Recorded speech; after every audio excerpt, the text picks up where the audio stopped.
I'm starting to think that Rishi Sunak is a worse Prime Minister than Liz Truss, because I don't think Liz Truss, for all her mistakes and foibles and quarter-baked ideas, would have went to the D-Day commemoration and left early. I just think there's a matter of judgment there. To discuss, and joining me now with their thoughts are Angela Knight, former Conservative MP, Economic Secretary to the Treasury, as well as former Chief Executive of Energy UK. Angela, welcome to the show. Hello, good afternoon. Afternoon. Alongside us is Jim Murphy, former Scottish Labour leader, of course, and former Secretary of State for Scotland. Jim, welcome. Hi, Alexis. Look, let's start with the debates. So, Angela, what was your sort of key takeaway from the debates last night? Well, I think my key takeaway, number one, was Misha Hussain did an absolutely excellent job. If anybody wants to know what the winner is, it's the lady who actually tried to keep everybody under control. Full marks to her. I think, secondly, it was interesting to hear from the minority parties, including the chap from Wales. And I'm terribly sorry, I can't do better than that because that name was unpronounceable. But of course, the thing about the minority parties is they tend always to have a good debate because they have policies that are never going to be implemented. And so in many respects, you know, they have a much freer ride. I thought Nigel Farage was more measured than I'd expected him to be. We can debate whether he scored any points or not. I mean, I think that is sort of in the eyes of the beholder. And so the real contest were between the Angela Rayner and the Leader of the House of Commons and Caroline Dinaj. And I thought that was an interesting one. It wasn't quite as civilized as I'd hoped, but at least they both had the opportunities to say what they thought about their own policies and indeed about each other's. I don't know whether we're going to continue with these debates, though. You know, once you've seen one, you've kind of seen them all, haven't you?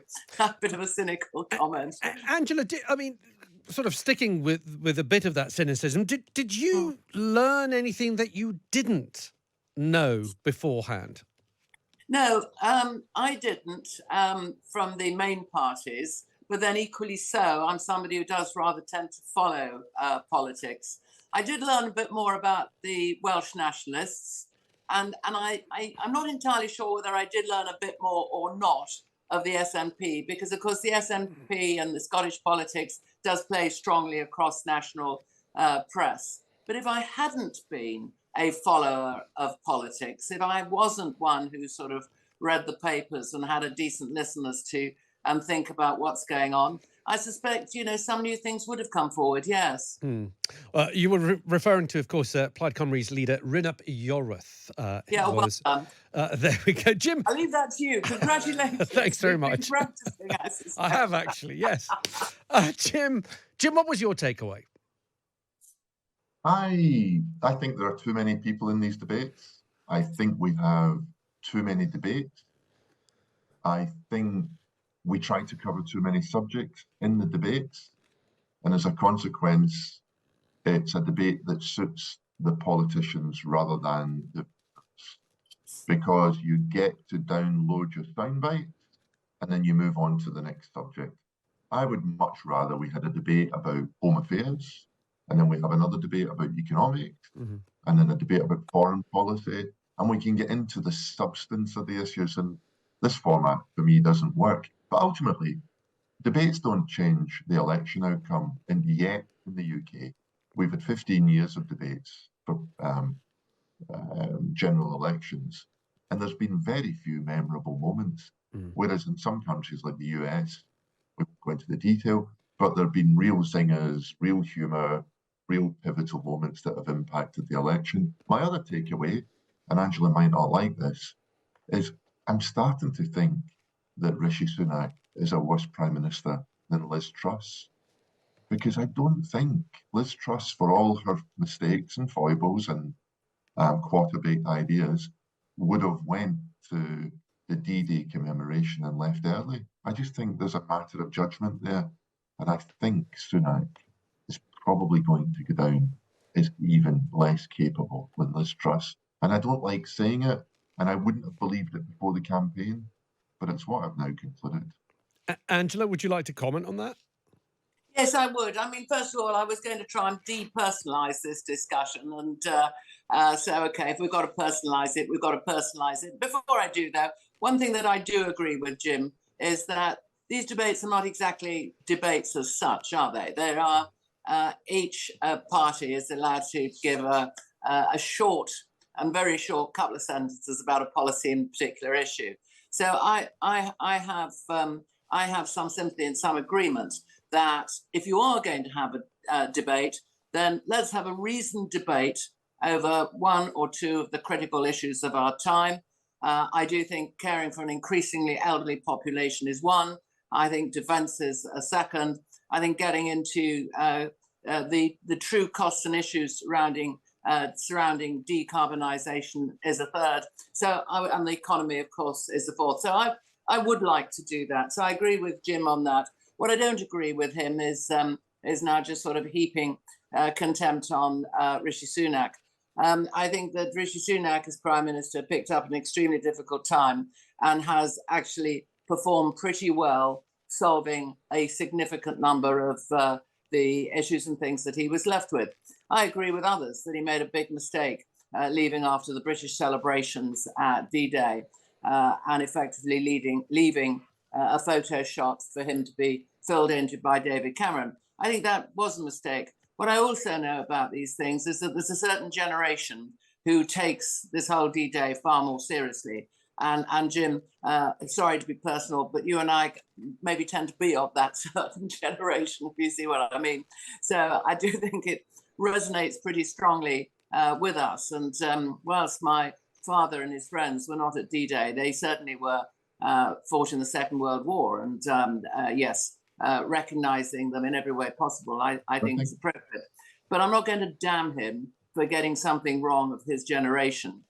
What I do think is very important and something that we really need to, and all our politicians, in my view, do need to learn. And that's the time to say sorry. And it's also the time to say when you're wrong, because you can't be perfect. You know, you can set off and with the best of intentions, it goes wrong. So you say sorry and you change. And he has said sorry in respect of leaving the D-Day celebrations after the British part or commemorate after the British part before the international, particularly the photo call. Jim? Alexis, I admire Angela's optimism that only the old will notice this.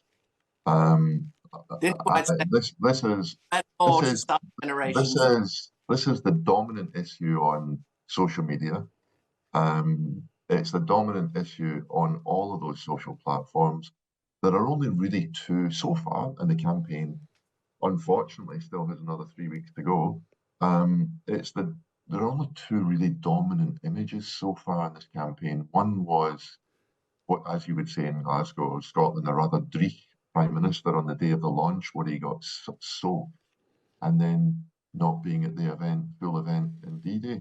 I think what I would say is that, and I'm not being partisan about this, I promise you when I say this, back in 1983, the Labour Party ran a dreadful campaign.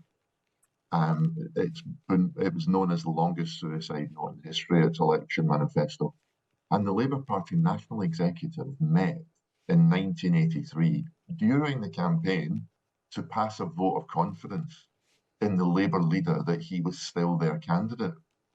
And I think if the Conservative Party had a National Executive Committee, it would probably be gathering about now to give Rishi Sunak the dreaded vote of confidence that football chairmen give to their beleaguered managers. Well, let's pick on that for just a moment. Matthew Parris has written a piece in today's Times touching on exactly that. This idea that perhaps there are moves in the offing of replacing Rishi Sunak. It was thought that from a Conservative point of view, Penny Mordaunt did rather well last night. And as if by magic, Jim, we've just had a WhatsApp messages from Carl saying, do Premier League teams heading for relegation think, yeah, let's keep the manager even though we're heading for the drop? No, they change because having guaranteed failure is a ridiculous idea. Getting a proper Conservative leader, even at this late stage of the game, will rescue millions of votes. Angela, what do you have to say on that? Well, yes, I do think Penny Mordaunt did well, and I do think that she has consistently performed in a very solid, and I'm going to use the expression, very conservative manner for a number of years. I thought she was a good defence secretary, frankly, but she's really been doing her stuff. And did she do an excellent job last night representing the Conservatives? Yes, I think she did. No, I'm not one who says, oh, well, we're halfway through a race, so let's change horses. We are where we are. I mean, Jim has just said, defining issues of the election. Well, I think one pretty defining issue was actually the Diane Abbott debacle, where it appears that she had been cleared of something in December, but it had never been sorted out, and the Labour leadership whiffled and waffled and finally effectively gave in. And Diane Abbott, who I think personally, you have to treat people properly, and I don't think she was treated properly. Diane Abbott then is allowed to stand, and apparently was also offered a place in the House of Lords. Now, if leadership of that sort is whiffly waffly, and I think that the point that was made was that if you can't even deal with Diane Abbott, how on earth do you deal with Vladimir Putin, was a very valid point. So yes, we can accuse each other's leaders. We can say they should do this or they should do that. We're halfway through an election campaign. And when you're halfway through an election campaign, get on with the campaign, get on with the policies. And in the media, you can comment anything you like. But there is having fought elections, they're not easy things. Okay, I want to move on to the manifestos before we run out of time. But just before we do that, I just wanted to get your thoughts, both of you, on Nigel Farage and his performance yesterday. According to one poll, he won the evening with 25% of the votes, coming out on top. There is a big interview of Mr. Nigel Farage in today's Times. There's no paywall this weekend, so it's free to read for anyone who goes onto the website, thetimes.com. Jim, let's start with you. What did you make of his performance? He says that perhaps he could be leader of the opposition in the next 5 years. No, he's not my cup of tea, so I'm not going to respond favourably to him. I think the danger in the campaign, look, the Conservatives are saying, if you vote for Nigel Farage, you'll end up with Keir Starmer as Prime Minister. And again, this is just a psephologist point of view. I'm just trying to observe. So that the Tory argument is vote Farage, get Starmer. I think if there's a crossover in the polls where Reform are ahead of the Tories, I think what Farage will say is vote Sunak, get Starmer. And that would electrify the campaign in many ways and knock over the Conservatives' argument. So personally, I don't like the fact that Reform might overtake the Conservatives. I don't think come election day Reform will come second, but they may come second in some opinion polls. I don't think Reform have got a ground campaign to get their voters out. They're not standing in every constituency. But I think there's real peril for the Conservatives if Reform do overtake the Conservatives in some opinion polls, which personally, I'd rather they didn't. Angela, what are your thoughts both on his performance yesterday in that 7-way debate and the fact that some polls have put Reform, as Jim said, 2 points behind the Conservatives? And in today's Times interview, Mr. Farage thinks that it could well be a possibility that he is the leader of the opposition within 5 years. Okay, well, I haven't read the Times today. I haven't read any newspaper today. I'm afraid Saturday morning is housework day. So I know that sounds really boring, but it is boring. But that's what I have been doing. On Farage, I thought Nigel Farage made 2 good points last night. I thought he did make the right, he flagged the immigration point, not just from an illegal immigration, but from a totality of immigration perspective. And I think that is something that is very widely felt in the country, regardless of political persuasion, and almost regardless of where people are living. The second point that he made, which is, again, one I agree with, is about the NHS. I know that it is taboo to say the NHS needs some radical reform and we need to recognise it as individuals, and that France has actually got quite a good mixed system. But that is the truth, and grasping the truth is something that the next government, whoever it might be, has to do. They've absolutely got to grasp the difficult issues in this area. Okay, What but do you see him as a a threat to the Conservative Party being the official opposition? Not in that respect, no. But I do think that reform may well poll well in some parts of the country. I think the Greens may well too, and there's a Gaza element which is going to run as well in some areas. So I think we could have one of those elections where different parts of the country can perform quite differently.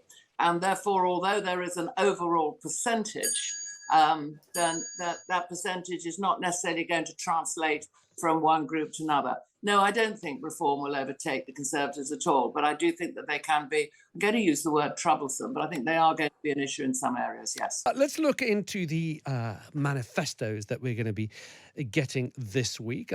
Labour have got to read the party's election manifesto this week. The full details are yet to be revealed, of course, but we've got a few hints about the party's plans, such as reform to the House of Lords, including an age cap on peers and scrapping new hereditary roles. And it was reported that Labour is pledging to recognise Palestinian statehood. But yesterday, party leaders received a bit of a shock when members of the Unite Union announced that they would not endorse the manifesto. Jim, how big of a problem is that? Unite made a £3 million contribution in 2019 election coffers for Labour.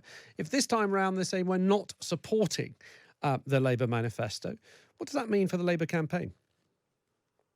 I personally don't think it's a big deal. I think that obviously Labour would rather they were supporting it. But the fact is that Labour will try and appeal directly to voters, to members of that union, members of other unions, and many people who are not members of unions across the country. I think what Labour will want to do in their manifesto, because I think in the first period of the campaign, what Labour has done is to try and reassure those people who have recently backed Labour that's gotten to such a high position in the opinion polls. I think come the manifesto, they'll want to use that as a pivot point, not just to reassure, but to inspire, particularly a younger group of voters who perhaps are more prone not to vote, who are more caring about issues such as the environment, the chance to get a job, the chance to own a house. I expect to hear Labour say quite a bit about the power to own a home, because what's the average? What age is the average age now where someone gets their first flat? Sure. I think it's mid to late 30s. Yeah. So I suspect we'll see more from Labour on that. Sure, but Jim, I mean, I think it's all very well to say, well, it might not be such a big deal, but it is, though, isn't it? Because the Unite Union have always been supporters of Labour Party manifestos. And on this particular occasion, they feel they can't support Labour because Labour are not supporting, they're not being strong enough on what they say is the hire and fire rules. There are plans to scrap zero-hour contracts, but they feel that the Labour Party, is not going far enough to protect workers. Is Labour no longer the party for workers? We'll see what Labour publishes in its manifesto, but the clue is in the name. It's the party of Labour. And of course, if Unite were not to back Labour, are they really going to back a Conservative manifesto? And that's the choice at this election. So Labour will have policies on banning the practice of fire and rehire or of exploitative zero-hours contracts. I think Labour's offer is probably going to be pretty ambitious in that space. But look, the Unite leadership, not the Unite members, the Unite leadership are a throwback to the Corbyn era. And perhaps it's not a surprise that they've said and done what they've done over the last few days. But I don't think the Labour leadership will be that concerned about it.